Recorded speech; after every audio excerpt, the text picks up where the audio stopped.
everybody. Welcome. Happy full moon. How are you all feeling? So it's March 7th, full moon in Virgo, and I wanted to take a look at this full moon in particular because we have Saturn that ingressed into Pisces today. So this is a really, really big transit. Therefore, it's a big full moon. The Virgo full moon can be a rather unpopular full moon from a collective standpoint, just because of the archetype that it carries. Virgo, and this is not against Virgos. My mom is a Virgo. My brother was a Virgo. I have many wonderful Virgo people in my life, but we're just going to talk about the archetype as far as a full moon goes. So it can be one of the more unpopular, unpopular full moons because, it's where we want things to be perfect. We want things a certain way. So if you're, you can listen to other, readers or astrologers or whatever, just telling you like, oh, it's a great day to do your spring cleaning and clean things up. And while that may be true, this is where it's kind of like a trap. You know what I mean? So like seeking that perfection of it has to look this way, it has to look that way. And believe me, these are things that I'm working on within myself in this very moment, like really and truly. But that can be like a trap, when I was pre-shuffling dream visions, I was seeing the strength card. So the eights, the eights being important. It's like, this is where we're working on some kind of a self-mastery here. Because it's also where not only can we be very critical of others, but the criticism that we impose upon ourselves, it can almost be like mean mommy in a way. Because Virgo represents that Vestal Virgin of purity and like everything being pure. Like if you've ever met anyone with their Chiron and Virgo, like, they're so concerned about their own purity all the time. And while that can serve us in many ways, it can also be a trap, and it can be where we really limit ourselves. So Saturn moving into Pisces, it's like kind of the opposite of that. It's like it just can make a huge mess and not really care about cleaning it up, because it's like dealing with things that are out of time, things that are out of,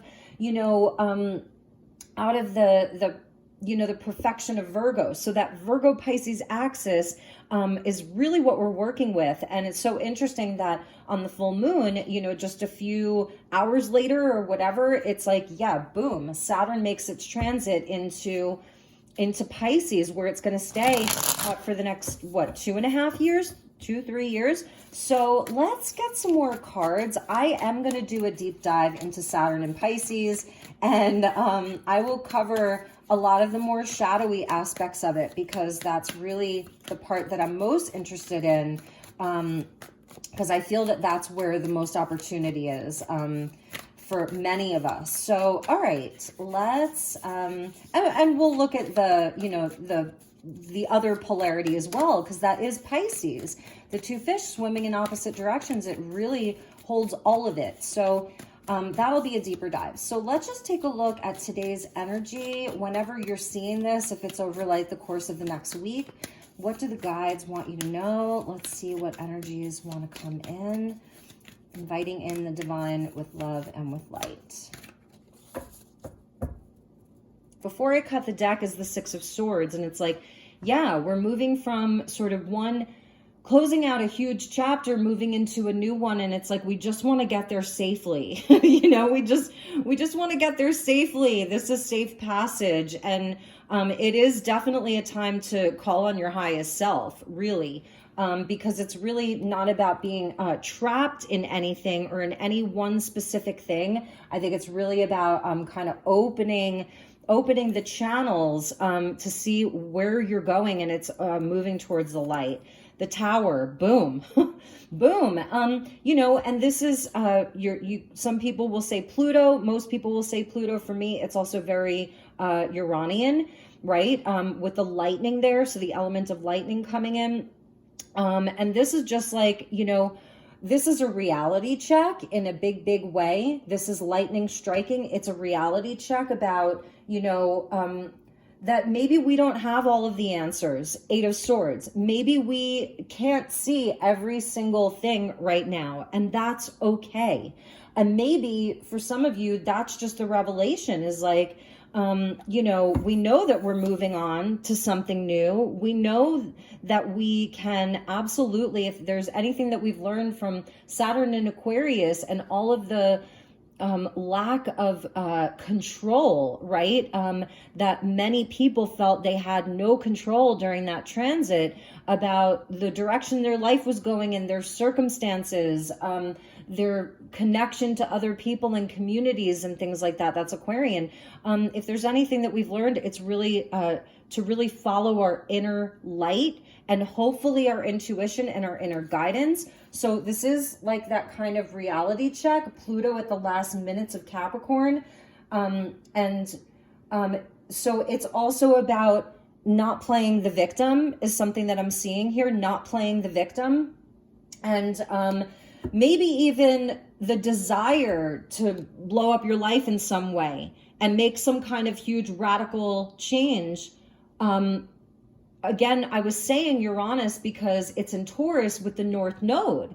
So it's like really following the higher destiny and sticking with the things that you've really been tending to and working on and the things that are valuable. So there may even be this could be the trap of like subconsciously or consciously just trying to blow something up in your life because, I don't know, because it seems too hard at the moment, because you feel limited to some degree because it's taking too much effort. Okay. Yeah. So let's see what else is with that. And the 10 of Wands. Yeah. So this is like a completion here. This is a big completion here. And it's like, again, we're seeing kind of like the path to the light. So I think that that's a big message. So even if it feels like this big heavy burden to have to move forward with the things that have the most value to you in your life. And maybe even for some of you, if there is something that is deconstructing right now, if there really is something that's deconstructing and you're like, okay, I actually feel that that's in my highest good, or you're not sure if it's in your highest good, but it's happening and it's out of your control. Okay, that's like, it's destiny, because this can be divine intervention in many, many cases. Just again, following that path to the light. And these cards, like same deck, you know, I mean, same, not same, from the same deck, we're getting like all of the same colorway. Like you see that it's the light and the shadow. It's the darkness and the light. It's from darkness to light. So that's a huge message, from darkness to light.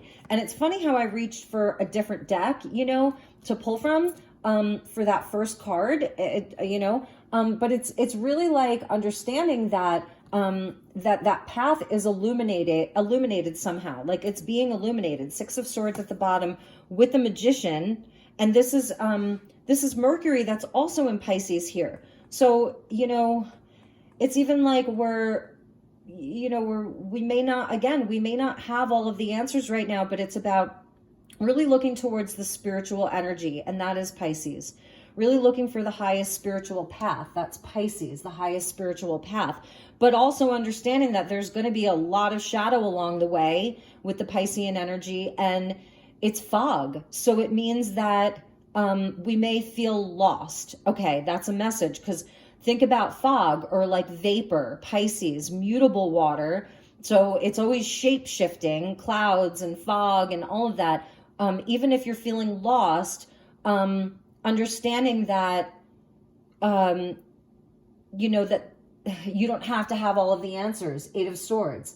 You don't have to have all of the answers to move forward. You don't have to have all of the answers to tap into the higher energies, to tap into the higher mind. I'm thinking of like the cosmic mind here as the Magician. Mercury, Gemini, the messenger of the gods.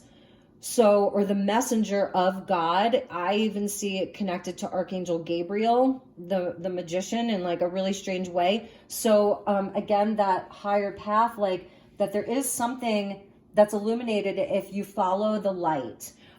So with this 8 of Swords here, maybe the challenge is to just take the blindfold off, and understand that, that even though the way may not be clear, trust in the divine intervention that's happening, but also, like I was saying, not just blowing up your own life, because there's something that feels not perfect, because that's the Virgo energy. So Four of Swords here, Four of Swords coming out, and again, it's all of this darkness and light, and I feel like, yes, there is a veil, but it's actually very thin, and I love that. I love that with the Tower there, with the Ten of Wands. Here's the Fool.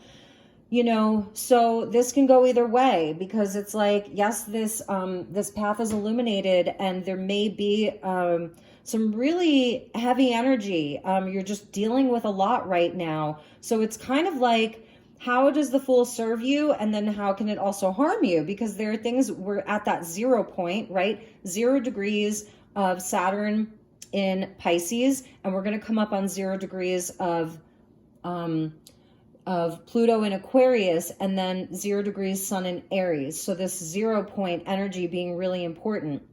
But with the Fool, it's like, you know, I don't know, have you learned the lessons though? Because if you're gonna carry this energy, it's important that you've actually learned some of the prior lessons from whatever cycle this is. And it's not just like, you know, blowing something up, like I was saying, deconstructing it yourself, because that may be a trap to just bail on things and jump off the cliff, and like, you don't even know where you're going. But the 0 point energy is important. So I think, you know, it's another message about that Aries energy, because actually, as I'm filming this, we have Chiron. So Chiron in Aries, that's in a semi-square to Saturn. So it's also, yeah, it's about not being the victim and just abandoning ship, about things that actually have meaning to you and are valuable to you. Okay, so it's that Uranian North Node in Taurus, the things that are valuable, and not just abandoning ship at the last minute because, I don't know, because you can't see the way forward. You don't know if it's how it's going to turn out or whatever. This is a time for courage and for strength. And then also, so let's just pull a few more cards and see what else we get. 9 of Pentacles. So here's the Earth energy coming in. And this is kind of what I was talking about. Like, you know, what are the things that have value? What is really the worth of things? What things are important? But with the 9 of Pentacles, it can be rather self-serving. It can be just about the self. It's not necessarily about other people here. You know, this is someone who may not be sharing what she has. Like, yeah, she's worked really hard, and now she's reaping the rewards of all of that. But is she willing to share with other people? Like, is she inviting in other people into her house up on the hill? You know, or and I get it. Like, sometimes we need that space to process, to heal, to integrate some of the lessons, especially if there's things that are changing, you know, or sudden endings to things or shakeups to things. Then yeah, it may be where you're going to need to process and integrate and like actually work on your own self-worth, and ask yourself what is valuable to you now. You know, what really has value right now. But otherwise, I feel like this could be part of that trap, you know, is just looking out for self and just thinking about, you know, your own everything, where it's just about you and not about anybody else. Yeah, because, you know, maybe because you feel betrayed by something or heartbroken around certain things, or whatever that looks like, where maybe it hasn't been processed. So I'm feeling like there's something about the lessons learned through Saturn in Aquarius, and even going back to Saturn in Capricorn in like 2017. So thinking about your life from 2017 forward, 2020 being that like midpoint of when things really popped off, you know, when Saturn moved into Aquarius, and then it was like, you can't have community, and you can't build with groups of people, and you can't be free, and, you know, all of that stuff that happened. So but then, you know, so how did you move through that time, and how were you deceived, and how were you not deceived, and how were other people in your life that you know of deceived, or watching the collective, you know, kind of just like cower to that, and, you know, and not have the courage and the strength to, you know, to, I don't know, stand up for themselves, to even just to build something solid. Because I think this 10 of Wands, like, I love how she did this with the 10 of Wands here, where it's like one thing built on another, and you almost see a nod to like Polaris here, or the North Star, where it's all leading to the destiny point. You know, all of this is leading to the destiny. So it's something about like, okay, if you're going to have this energy of the Fool, this archetype, if you're going to embody this, if you're going to take a leap of faith, take risks, you know, in whatever that looks like, that that it's guided by destiny. So I feel that it's so funny that I just used this other deck for one card, but it's so significant. So like the significator, I guess, or what's crossing, or the situation, actually, this would be like the situation here.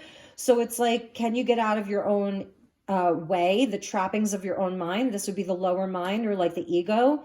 Remembering also Mars, that's still in Gemini, and it's still in shadow. So yeah, it went direct, but it's still way, way out of bounds in shadow, in Gemini. So that's like, you know, how we problem solve, and being able to see things from, hopefully, you know, where maybe we're not seeing things from the highest perspective, or some people aren't, or maybe this is part of your, a challenge to overcome, or an obstacle.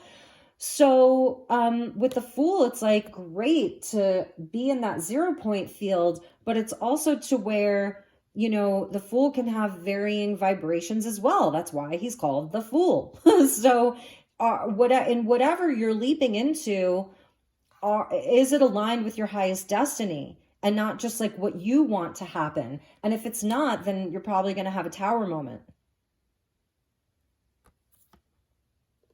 So maybe it's also pausing before you hit that self-destruct button. And this is like the second time that's come up. I keep thinking of Spaceballs, the movie Spaceballs, the flamethrower. Yeah. So let me get a couple of messages from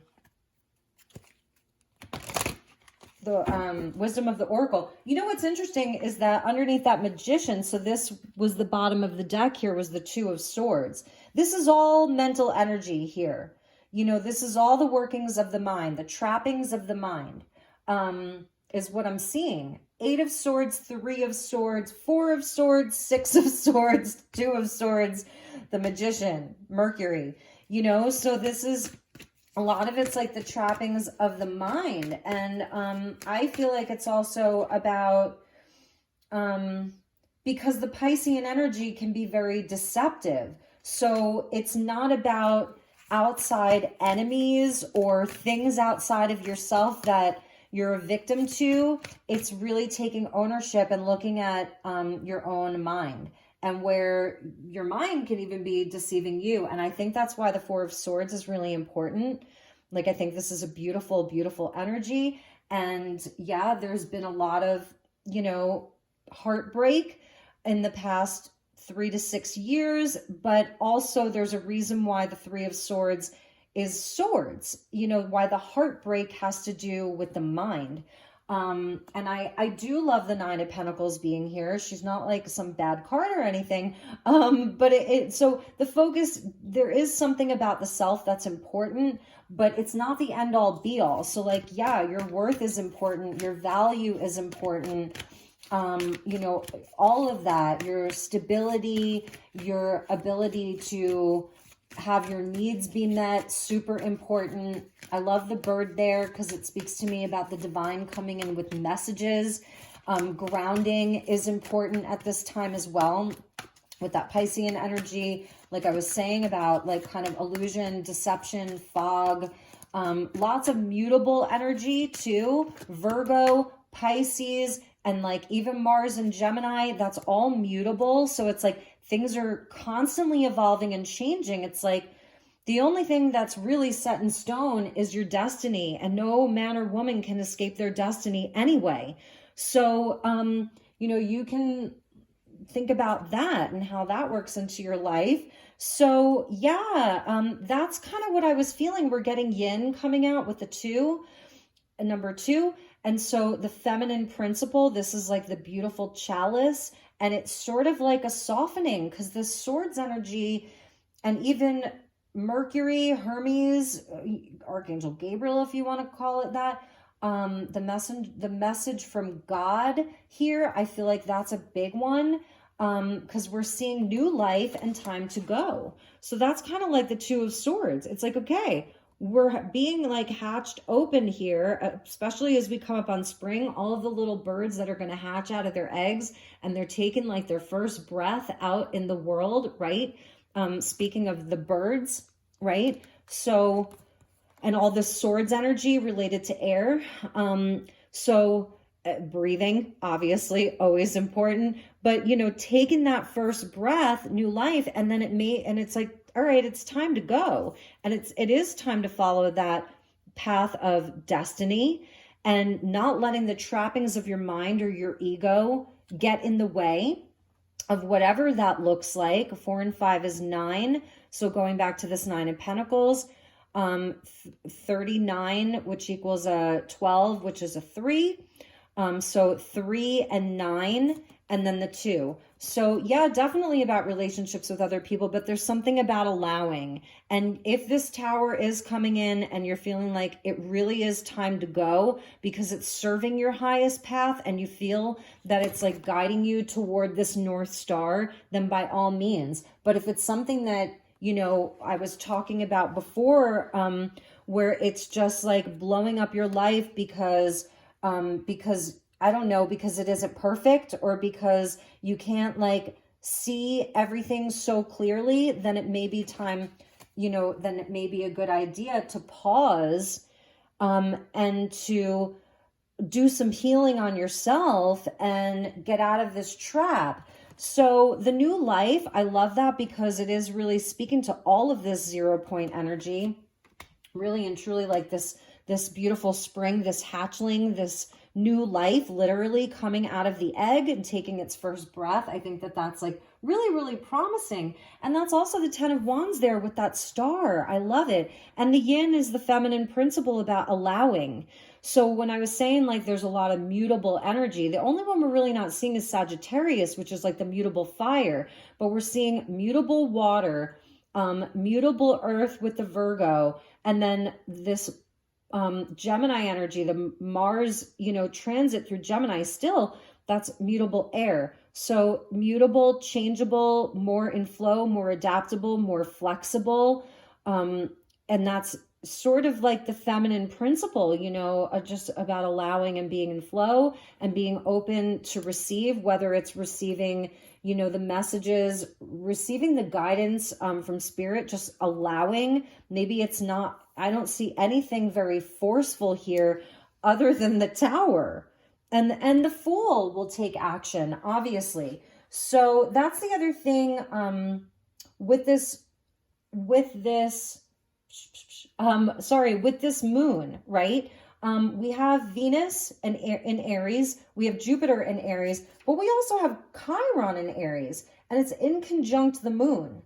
So Virgo can be very shy. And again, if you're a Virgo, this doesn't necessarily have to do with you, but like the Virgo archetype can be very shy, and the Jupiter Aries, the Aries energy that Jupiter's in right now with Chiron, and Venus is like, you know, wants to take action, and it's really, really passionate. So there's something in this moon that may be kind of like coming to a head.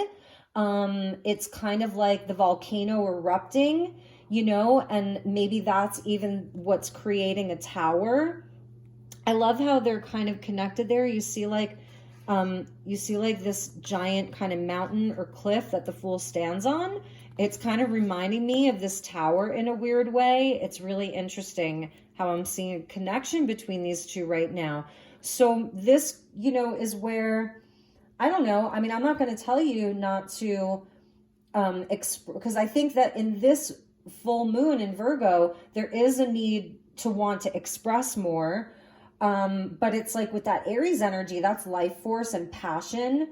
And it may be where you expressing your own frustrations with your own shortcomings, and where you feel like maybe you haven't been perfect, where others haven't been perfect. So again, you know, it's like, okay, I said in the beginning, I think this T-square of the moon in Virgo to Mars in Gemini, it's bringing in like a possible quick eruption, but it can also dissipate quickly. But it's like, once you say the things, maybe the damage is already done. So, yeah, so it's just a nod to all of that.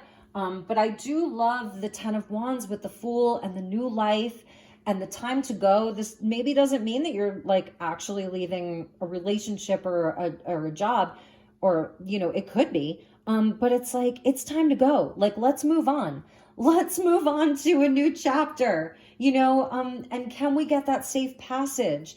And with the yin energy, I do feel that, because I was talking about Virgo being like the Vestal Virgin and can be that sort of very critical feminine energy, maybe we are mindful to soften that a bit, both with ourselves and with others.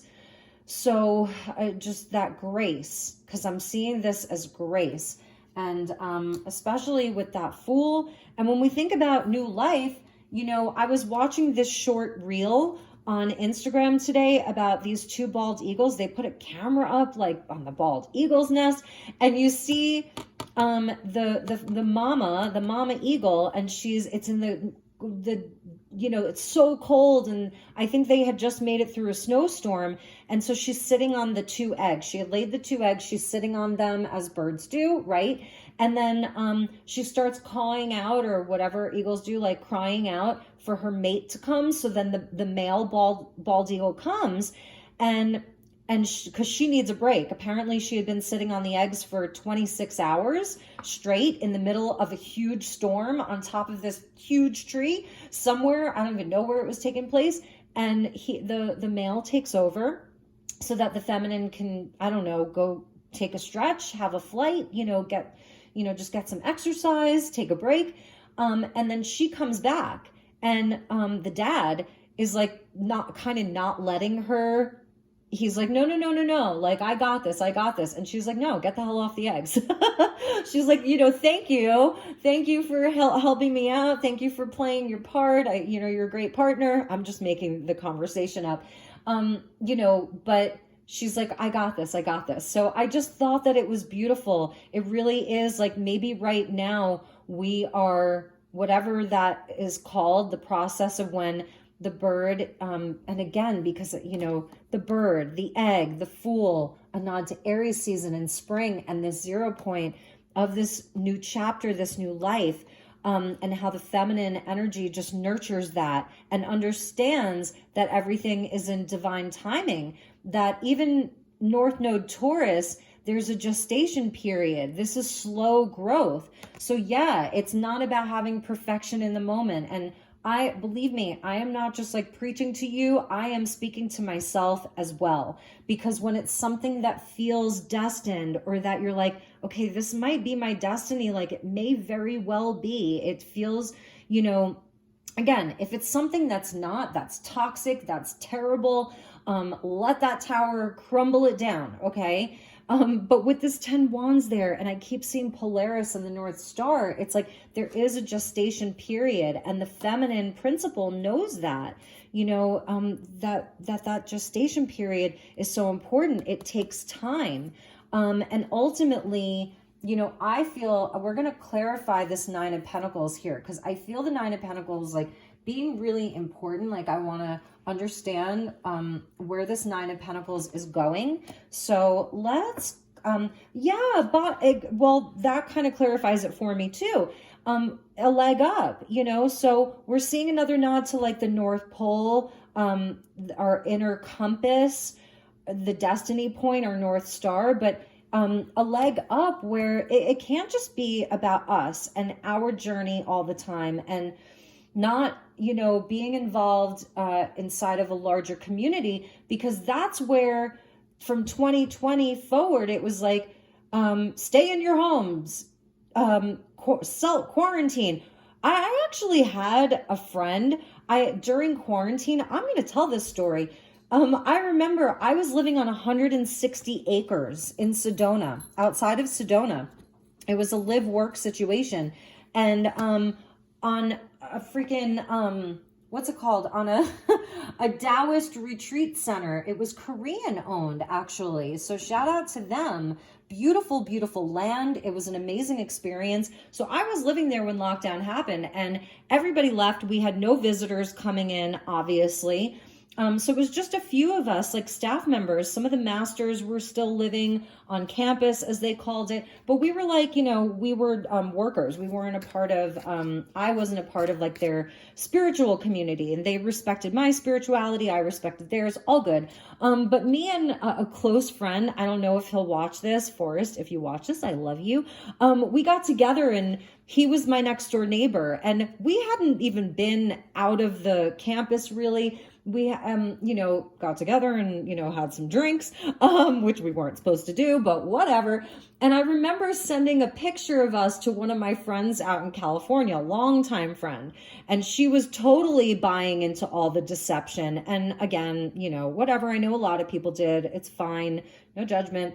But she was like, why aren't you, socially distancing? And I'm like, we live on 160 acres. Neither of us has had contact with anybody. Like, are you kidding me right now? Like, this is my family. That's my leg up. So, again, like, where were you, you know, during that whole journey? And now it's like, it's maybe the heartbreak around having to be so independent or having to do it on your own or not having the support collectively.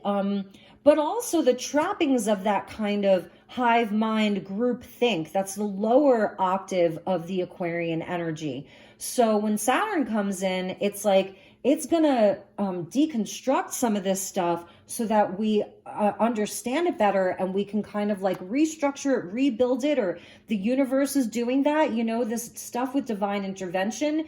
And it's like what happened in 2020. I know, you know, a lot of it, it's very controversial, but there still was the element of the divine in all of that because it's like, we needed a huge wake up call. So now it's like, that's really what I was feeling from this Nine of Pentacles with the Three of Swords. It's like, where is the leg up? It's in other people. It's in relationships. It's in new connections even, you know, whatever that looks like for you. So that's a 7. 34 is a 7. So that has been the spiritual test and challenge. And, you know, and even what it looks like for you now. So it's like, well, maybe you don't feel like you have the right people around you. Underneath that is soulmates. So look at that. And that's so beautiful. Number 34 is a 7. 41 is a 5.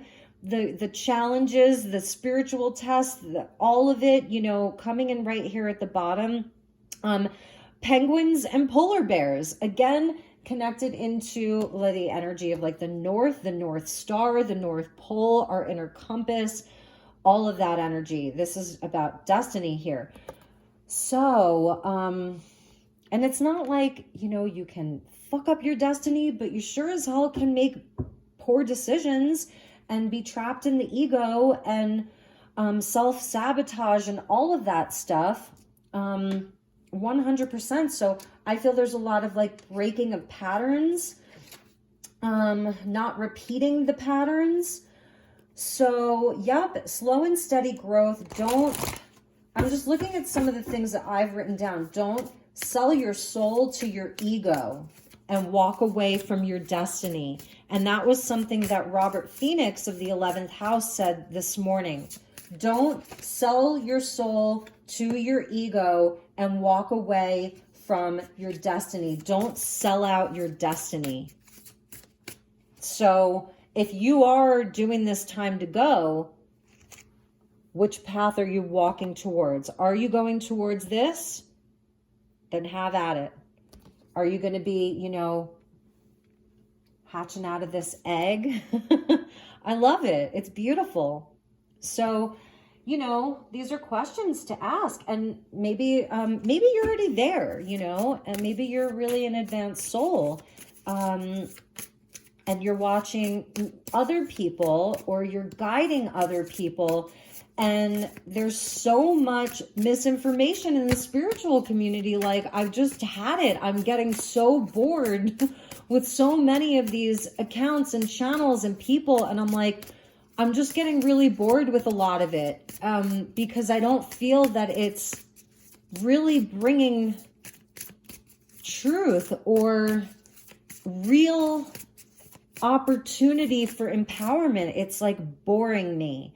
So anyway, let me know how that feels for you. So I just pulled a card from my starlight frequencies, and I'm actually, I'm about a mile away from my house. I'm back with my puppies, my god puppies, who I dog sit for. So I didn't even bring a whole lot of decks with me. I just wanted to like travel light. I didn't want to pack up like 15 different decks, and I barely even brought any clothes with me here. Like, I actually had to run home and like get an outfit today. So anyway, so I'm just continuing to use a lot of the same decks that I've been using. So we're getting the astral plane that's coming in, and I love that because this is where, like I said, with this Saturn in Pisces for the next few years, we're going to experience like all of the most beautiful things and the most nightmarish things. So it's going to be important that we are connected.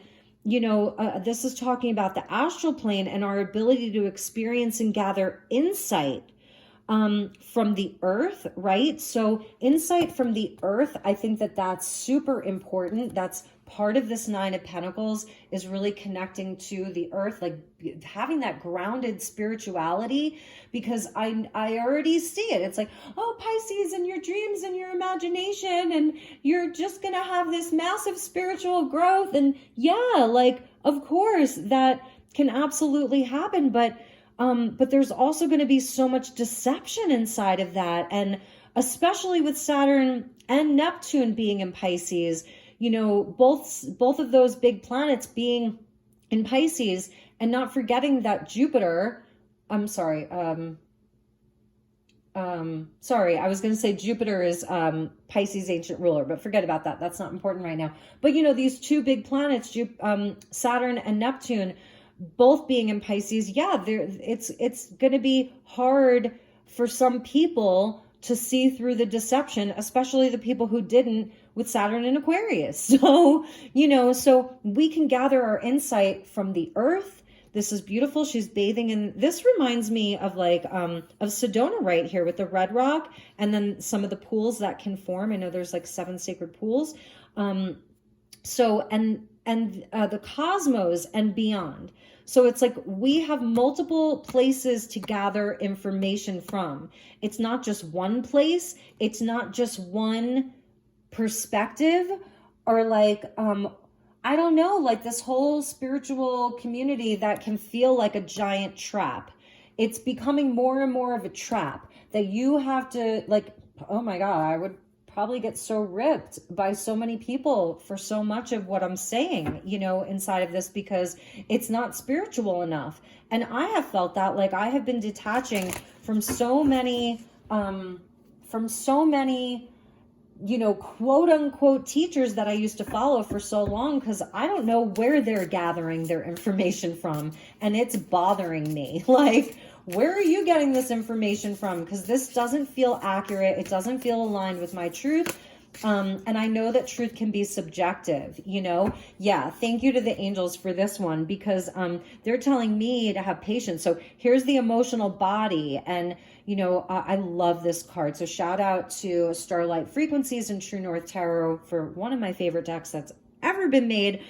Here's that slow and steady. And this says, not all will awaken at the same rate. Be patient and hold space for those who need your guidance. And I do understand this so fully. Like, I really, really do. This is the slow moving energy of the element of water and all this Piscean energy. And we even talked about Pluto and Aquarius, but I just feel like, because today Saturn moved into Pisces, so it is so important, you know. And Pisces can even, to some degree, it's the connection into the ether, because, you know, it's where the veil, it's like there's no boundaries with Pisces. So here there's no boundaries, right? Inside of the astral plane. And then with the water, it's like it does move slowly. And again, not everybody's awakening at the same time. Like, and talk to me in 3 years. I'm going to have a different perspective. I'm going to have new information. So this is even for myself. And like I was saying, just coming back around to the full moon in Virgo about having patience. Yes, it's important to see, like, because Virgo is Mercury ruled right now. Mercury is opposing this full moon. So Virgo is ruled by Mercury, and its own ruling planet is opposing it. So it's like, again, it's where I feel like everything's so muddied. And so just have patience with yourself, with others, through all of this. These are things that have, with the ammonite and the amalite and a pearl, the wisdom takes time. It takes time, because all of this is speaking to me of wisdom. The coral reef, going back to that yin of nurture and allowing and flow. And that's really, I think, what I've been trying to say, hopefully conveyed through all of, through this reading, is like how absolutely important that flow is, and surrendering to the divine, to your destiny. And and staying where it does feel good for you, because I think that that's important too, staying where it feels good, but also understanding that some of the good things are going to feel uncomfortable. It's not all going to be easy. Some of the, that's the challenge of the 10 of Wands, because this is where we gain strength, and this is really where we gain strength here. So not everything is going to be comfortable. And even for the eagle that was sitting on the egg through a snowstorm, and she did need a break after 27 hours, it wasn't comfortable for her. That took patience. So it's not always going to be comfortable. And and this is where you have to decide what has the greatest value. For that mama eagle and the father eagle, that egg had value. So like, what's your egg? What eggs do you have in what baskets? What are valuable? And maybe, and that's maybe really the question. So I hope that this made sense. I cannot believe that I went 42 minutes. That just feels so crazy to me. So I love you guys. I'm going to do Cancer and Leo today, and I'm really going to try to get to Virgo today. I may wait until tomorrow to do Virgo Libra for March. So because the moon will still be in Virgo tomorrow, and it's going to be moving into Libra. So maybe I'll do Cancer, Leo today, Virgo, Libra tomorrow. So thank you for your patience and just giving me the grace as well.